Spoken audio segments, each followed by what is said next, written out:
So I figured it was about time I do a proper channel update. I don't like to go on camera very much, so you have to bear with me, but there's really no better way to just explain the future and current goings-on the channel than this way. So I've had a lot of stuff going on with my job, which has caused me to do a lot less filming, and I'm not going to be coming on publicly and saying, oh, I'm not going to be here as much. I'm just going to get stuff out when I can, if that's okay with everybody. I also recently got engaged to my girlfriend, who is way too pretty and cool for me. So that has occupied a bit of my time as well. And in general, life is just chaos with holidays and things. So it's been kind of dry around here, which bums me out. I still am very active with the group on the YouTube Modelers, Google Plus group, and some of my closer friends from YouTube. So in case anybody is ever concerned, don't be. There's stuff coming. The first thing I need to talk about is the 2 group builds that I'm having this year. I just decided that because I don't have a lot of time to work on like tons of projects, that I would just pick 2 the beginning of the year and then the end of the year, like 6 months and 6 months. So then in this period from January to the end of June, we're going to be doing the Halbkettenfahrzeug Group build, or Group and Bau. So we're doing it all in German, which is a German half-track group build. So I have a Google Plus group created for it. I will put a link in the description, so anyone can join if they want. I don't care. It's not a small club. Like anybody that wants to do it, it's just German half tracks. You can post the stuff on that Google Plus page, or you can just make videos of it or do whatever, as long as people can see it. That's sort of the point. I think half tracks are super underrated, so I figured that's what we would do for the first half. Second half is just this, I don't know what to call it yet, so at current I'm calling it Tiger 75, which is just, it's the 75th anniversary of the combat debut, at least, of Tiger 1 from 1942 to 2017. So I have a particular Tiger 1 build I've been wanting to do for a while that I will do. That's going to be starting in July and then go to the end of the year. It'll be the same thing. When it happens, I'll make a Google Plus group and anyone can join it, and it's meant to just be a celebration of my absolute favorite tank in the world, Tiger 1. So, but again, there'll be more about that when it happens.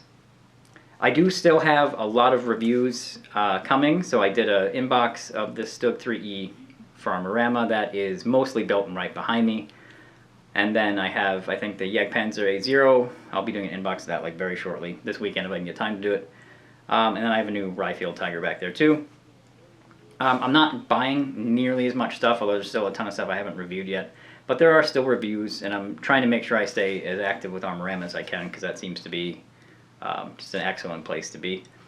So I'm also posting there my In Focus videos. So the first one we did was Panzer III tracks, and that seems to have gone pretty well.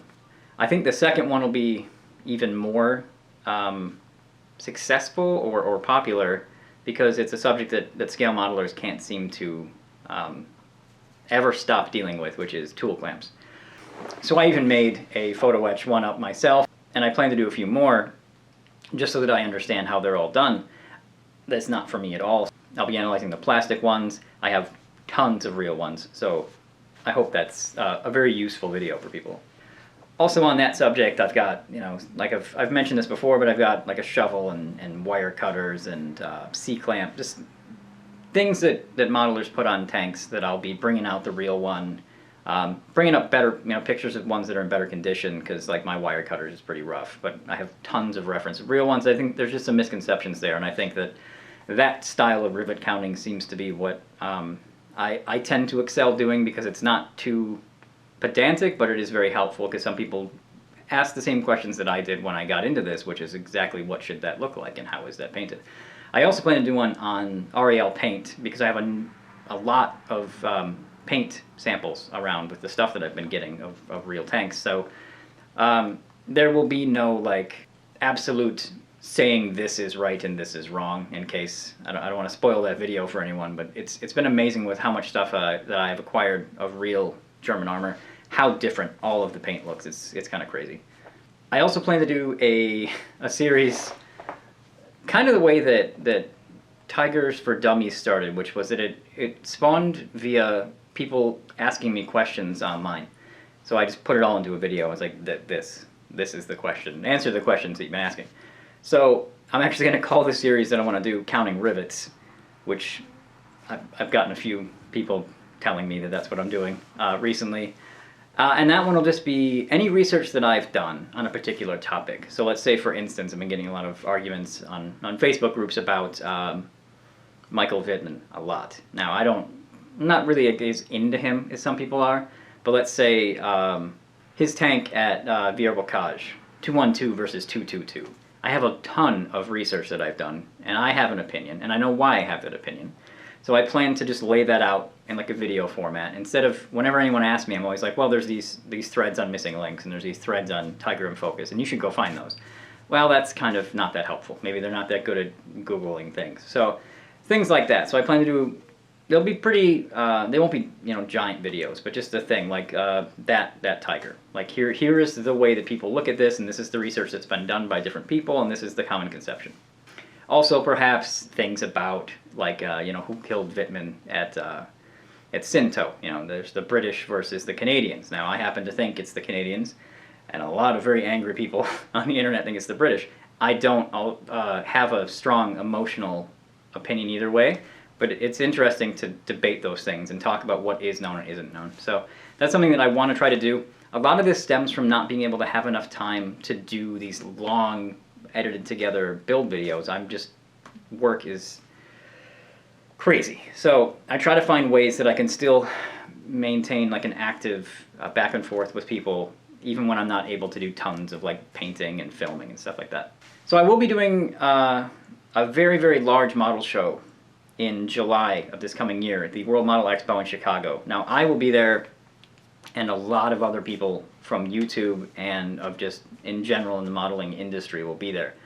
So I don't normally announce public appearances. My friend Michael, known as Halbkettenfahrzeug, does it all the time, and I figured why not just tell people. I will actually be at a very, very large event, which should be pretty fun, and some of the guys from Texas that I know are coming up, like Ian E., who is on YouTube and does figure painting. He's fantastic, and I've never met him, so hopefully this will be fun, where lots of different people come together.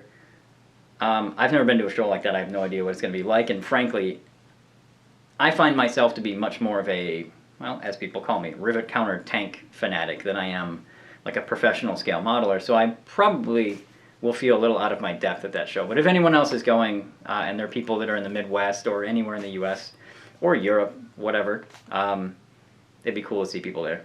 A weird thing that I'm going to announce, and I don't know how to handle it because it's a little strange. I'm going to put up a Patreon for this YouTube. I don't expect people to like throw money at me, but I'm doing it for a very specific reason. And that is because YouTube keeps demonetizing videos that have to do with German World War II subjects. Like, so if you have Michael Wittmann in your title, you are not advertiser friendly. If you have German logos or just things in there, some of my videos slide through fine. But anything frankly, my more popular stuff, the stuff that gets more views, is constantly being demonetized. So I'm not going to say it at the end of every video. Like, you see a lot of these larger YouTube guys, and they harp on these things like, oh, support my whatever, and click here and do this, and I'm not doing that. What I am doing is I'll put a link in the description every time. I'm only going to mention it this one time, because I don't make money like I do at my job doing this. I don't do it enough. But I figured I would try to put that up in case people wanted to donate the small amounts of money, since I have been losing the majority of it because the subjects I do are German. Now, I have a big beef with that because I think that a huge part of why I do what I do is about how German soldiers and Panzer crews, these people, were all just people. You see on documentary, the Nazi tanks, and I'm like, it's not the Nazi tanks, it's the German tanks. Now, maybe the SS tanks are Nazi tanks. But as an ethnic German, I find it offensive that the millions of people associated in that conflict from that side are just the political party of their system. That'd be like if you went to war for the U.S. and they like the Republican soldier or the Democrat soldier. It's not really, any of us in the U.S. know that's not how it would have been. So it's always been something that preoccupies me. I'm like, well, it's the human conflict of the war that tends to interest a lot of people like myself and my friends. And it annoys me because all I'm trying to do is talk about configurations of tanks. Like, this is the tank this guy had, and it looked like this. And then that's not advertiser friendly because he was German. And I'm like, well, that's just dumb. So anyway, Again, I'll probably never mention it again, but I set it up a long time ago. I've never actually linked it because I was getting annoyed that my highest viewed videos, like the building Wittmann's Tiger ones, get demonetized because they're not advertiser friendly. So I do have a follow-up to the Tiger build log video, the Wittmann's Cursed Tiger one, done already, actually. It's a Panther G and Hermann Goering markings. And I didn't do a build one because I built it 2 years ago, but I did a painting and weathering one. It's about 25 minutes long. It's been edited for a long time. I haven't done the voiceover track, and I haven't done the, what we call lower thirds, or the graphics that like pop up and tell you what I'm using. So I'm going to try to get that voiceover done ASAP, just so I can get it up, because I found that when I did the T34 one and I edited it the exact same way, I actually filmed it at the exact same time as the Tiger video, and then edited it together and put it up without voiceover, it just, like, people didn't like it. And I understand that. So this Panther one, it's been in the oven for so long. I just want it out. I also got some custom music from a guy on YouTube I ran into. It's a little more electronic, but hopefully not offensive to people. So I really want to get that one done, and it should be up as soon as possible. That's all I have, and I really appreciate everybody's viewing things and commenting things. And now that I've paired with Armorama, some of my videos, like the In Focus videos, get put up on their features, and you know, I get to talk to a lot of people that are, you know, actual historians, and I'm really, really grateful that I've had the opportunities that I've had through that site and through YouTube, and getting to talk to people like David Burden and Hilary Doyle. It's just fantastic. So thanks very much. I will be putting up as much stuff as I can very soon.